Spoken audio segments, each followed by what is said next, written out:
What if I was wrong? And what if this wasn't the right move? And what if we weren't supposed to be together?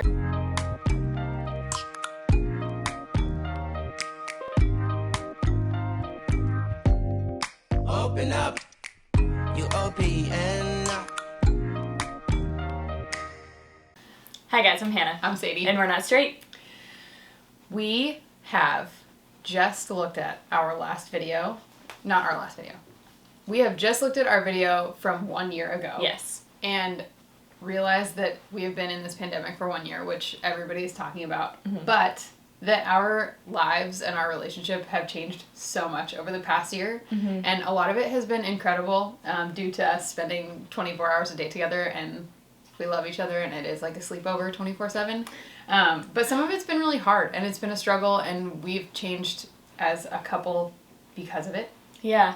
And we think it's important to be cognizant of those changes and to talk about them and to address the hard things. I was talking to my therapist about it this week, and she said that a lot of couples take those conversations with fear because a lot of big emotions always come up, and they think that it means something negative. They think that it means like, oh, this person's gonna leave me, they don't love me anymore, when it's exactly the opposite. Yeah. So I'm working on like reframing it in my head to mean the more you have those hard conversations, the more you're prioritizing your relationship.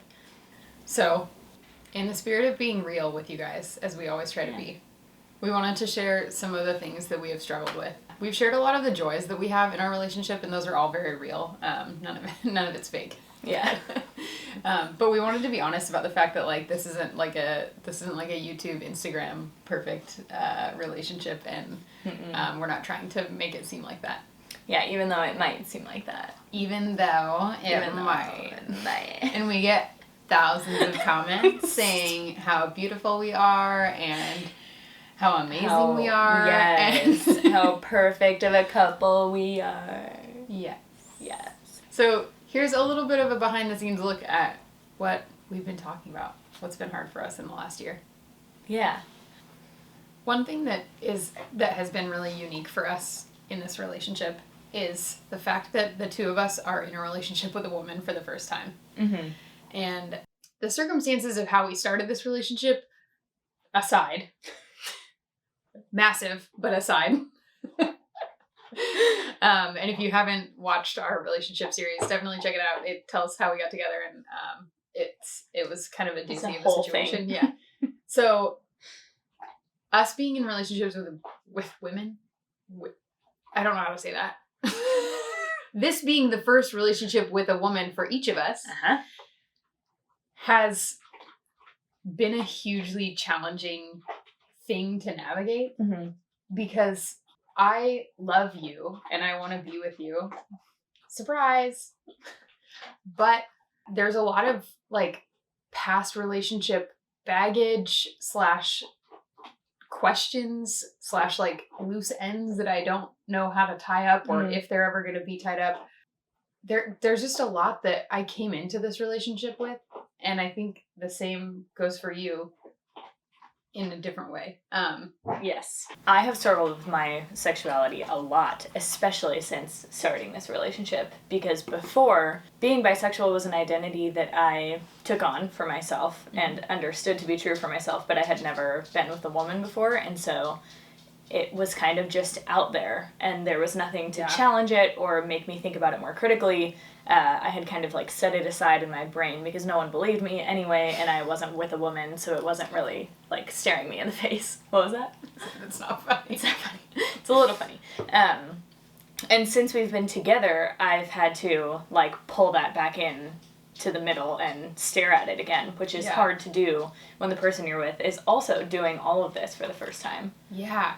And I think when I got into this relationship with you, I had just called off my wedding, and broken up with my fiance, who's a man, and I had never been with a woman before, and I was just 100% certain that that's what I wanted. Like, I was 100% certain of both at one time. I was 100% certain that I wanted to get married before, and then once I had really considered my feelings for you, I was 100% certain that I wanted to be with you. But there was so much that I had to like navigate through after we started dating that just felt like so dangerous to me. And has felt so dangerous to me because what if I was wrong? And what if this wasn't the right move? And what if we weren't supposed to be together? And what if I convinced you to be with me? And I feel the same things all the time. I don't know if we've ever said those words to each other explicitly, so this is very healing right now. But, like, I also worry about that all the time. Like, what if it was my fault that you guys didn't get married? And what if I was wrong? And what if I'm, like, stringing you along and I was wrong about being bisexual? These are, like, just lines that play out in my head, and they're scary to talk about because we love one another and we want to be together, but the reality of our relationship is it's a queer relationship. So untangling the identities while you're in a relationship, like, inevitably comes with the fear that what you find won't be compatible with that. Yeah. Yeah, that's super scary. Yeah. And makes it so hard to talk about with each other when, well, in the pandemic, this is what we have, right? Like, as a sounding board and as a support system, we have each other. And so talking about the scariest thing that might threaten that is, like, it's like a big no-no. It's terrifying. And I think just being together all the time and any little thing, once you start thinking about, like, what if I was wrong or whatever, I feel like any little thing that goes wrong or any little disagreement we have or any challenge that we have in front of us, I always think, like, oh my God, this is the thing that's going to unravel it all. And I think that the fear, like, the massive fear that I have, like, oh my God, this is going to unravel it all, is probably a signal that I don't want that to happen and that I want this to work, and I'm not prepared for anything else. And that, I think, is a good sign. That you have, like, a strong emotional reaction to the thought that it might unravel. Yeah. I do. And I think that that's, I don't know. Yeah. So that gives me simultaneously massive fear and comfort, which is weird. Okay, so this Thursday, picture me on the ground, like, in fetal position, sobbing. Shell is, like, biting me and, like, oh my God, are we playing because you're on the ground? She's not very emotionally intelligent yet. She can't really read the room. And I'm like, get out. Like, I need space. She's like, what? Like, but I can't hear you. Speak louder. I'm like cry whispering. I don't know how else to describe it. Because I'm on the phone with my therapist and she says, wow, it really seems like this relationship is precious to you because all of these conversations are bringing up a lot of emotions and fear that it might not work out. So I think that's a sign that you need to talk about it with Sadie. And I was like, sometimes the way you say that makes me feel like a 1-year-old. But astute observation, thank you. So that led to a conversation, and here we are having this conversation kind of in front of you. But yep, here we are. Here we are. Family? I feel like family is maybe really hard for everyone to talk about. It's been especially hard with the pandemic for us to consider balancing seeing both of our families and even different sides of each of our families. And I think that's hard to talk about because we each have wildly different relationships with our parents. It feels alien. Would you say that's true? Yeah. Like, I have to work so hard to understand, like, why you might be feeling the way you're feeling. Yeah. And I feel the same way. Yeah, I have to work so hard to understand where you're coming from, too. And I think what I usually do is just assume that we're coming from the same place, which drives me batty when people do that. So it's like, of course, that's what I do. Yeah. I think that's what most people do. Well, yeah, you only speak from your own experience. Yeah. And that is going to cause us to act and react differently to different situations. And it's going to cause us to be, like, excited about different things, frustrated about different things, like, care more and less about different situations. And, like, defensive about certain things, too. Yeah. Like, if one of us brings up something that they notice about our interactions with our family, it's, like, immediately on high alert, and the whole conversation just gets, like, heightened. And it's so hard to bring yourself back down once you get there. For example, siblings. I have one brother and one sister, and since the day I was born, I've been relatively obsessed with them. Hannah absolutely idolizes her siblings, and it is incredibly charming, and at the same time, there have been times where I have felt like you drop everything, and it's like sibling time. I get a little bit of, like, tunnel vision, I think. Tunnel is vision the is best a good way to describe it. Yeah. Yeah, where if I'm with one of them, I kind of forget everything else that's going on because I'm so excited. Namely, like, Shell, Sadie, anyone else's needs, my own needs. Like, Hannah, do you need to eat or go to the bathroom? It makes it sound like you turn into, like, an infant. Okay, do you need to eat?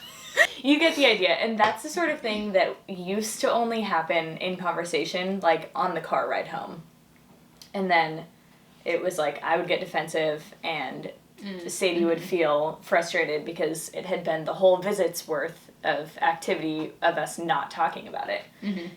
I'm trying to practice, like, checking in as it's happening and remembering that I am one person and Sadie is one person and we are all interacting together. It's not just, like, the siblings have taken over the universe. Yeah, which would be your ideal world, right? That's just, like, my default world.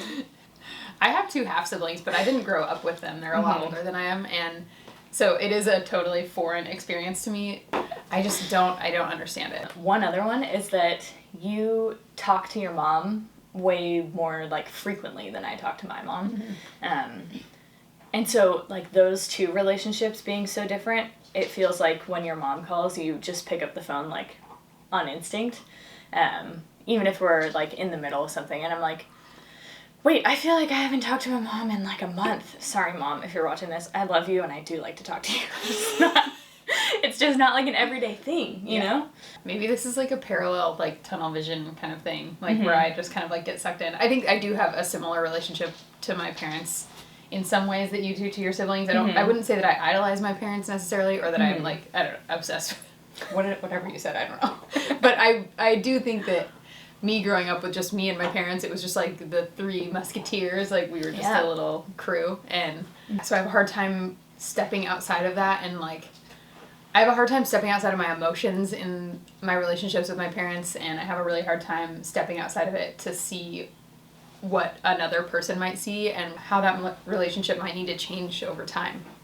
Yeah, that's a really hard thing to, like, tread lightly around those topics. I think is really hard, especially when you don't understand where your partner's coming from. Yeah, and then throw a pandemic on top of it, and the fact that we can't, see all of these people just freely as we normally would. So when those opportunities have happened in the last year, it's been, like, heightened emotions because we have to then balance, like, safety and health and quarantining and, And you can't get tunnel vision because you have to be Right. aware of, like, distancing and masks, and that has to be, like, a negotiation if not everyone's on the same page. That stuff is hard. Oh my gosh. think that has been the most frequent, challenging thing that we have dealt with in the last year. I would agree with that. But next. we're working through it and we're talking about it. I think one other thing for me that really has impacted all of our conversations and just any sort of challenges that we've faced is the fact that I've struggled with just generalized anxiety for years. And I mentioned that in previous videos before, kind of offhandedly, but I've been to therapy, I take medication for it, and it's just something that I will deal with forever, and it's usually manifests in overthinking and sometimes just shutting down and not talking, and that has made the conversations that we have had especially challenging. I think that I have, in the last couple of years, gotten a lot better at recognizing when I am feeling anxious, but it's not something that I'm super skilled at, and I think it really affects how we talk to each other. And I think that it especially affects the way that you approach conversations with me, because I can be, I would say, a bit of a volcano. I think I'm not very good at having conversations with you with your anxiety in mind. I don't really know how to help usually, and so I end up with a lot of, like, fear and worry in those scenarios as well, because I feel like I'm going to mess it up and I'm just going to, like, exacerbate the issue. So I end up, like, tiptoeing a lot, which I don't think is helpful either. Yeah. I don't know how to help either. I think that when I'm in a good headspace, tiptoeing is not a good thing, because I'm, like, ready to have a conversation, and if I'm in a really bad headspace, I can't handle it. I'm really working on recognizing those times and saying, like, I need time to, like, settle down, or yes, I'm ready to talk about this now, and not making broad general statements like, yeah, we can always talk about this, or like, I don't want to talk about this with you, or whatever. Yeah. Which I have done before. Yeah. And I try to learn to, like, hold two things separately. Yeah. Like, our conversation is different from, like, the emotions that are happening around the conversation. Like, I tend to immediately associate the two and be like, this conversation means these emotions, and that's not necessarily true. Yes. Like, the emotions might have already been happening, and the conversation was just poorly timed. That's a really thoughtful way to put that. Thank you. Hadn't thought about that before. I hadn't either. It was a stroke of brilliance. I feel like we've also learned in the past year that we are so different in, like, work styles and on a, like, day in the life basis, and merging those two personalities didn't have to happen before the pandemic. Yeah. But now that we spend every waking moment with one another, that's another thing that we, like, butt into a lot, it seems. Yeah. I get hyper-focused when I'm working, and Sadie kind of, like, pops in and out, I would say. Literally.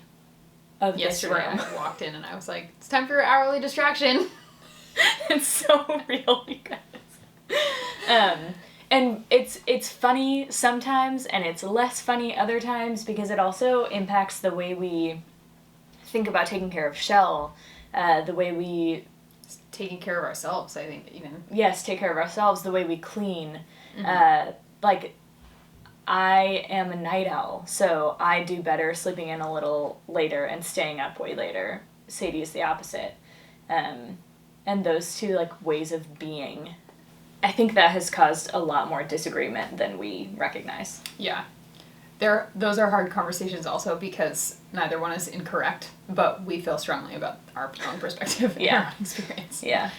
It is really hard in a relationship to figure out how much give and take is necessary, fair, healthy, good for you. I don't know. It's really vulnerable. It feels like you're giving up something that makes you comfortable and is, like, part of who you are, or that you've identified as, like, part of who you are. Yeah. And a lot of, like, unspoken rules that we seem to set.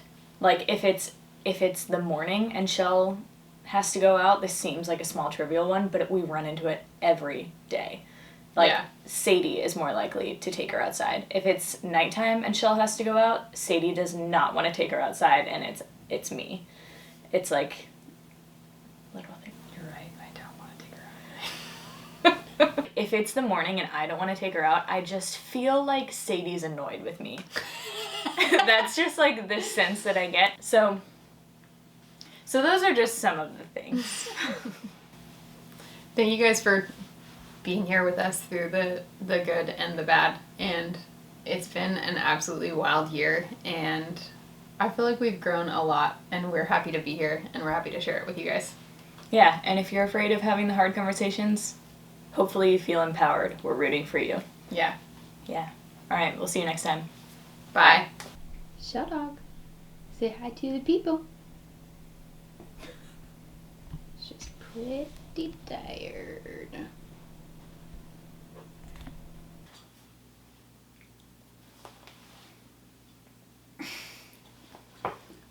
Hi guys, I'm Hannah. I'm Sadie. I forgot who I was. Okay. What are we talking about? I don't know. Okay. Hi guys, I'm Hannah. I'm Sadie. And we're not straight. That's all. Bye. Bye everyone. Bye.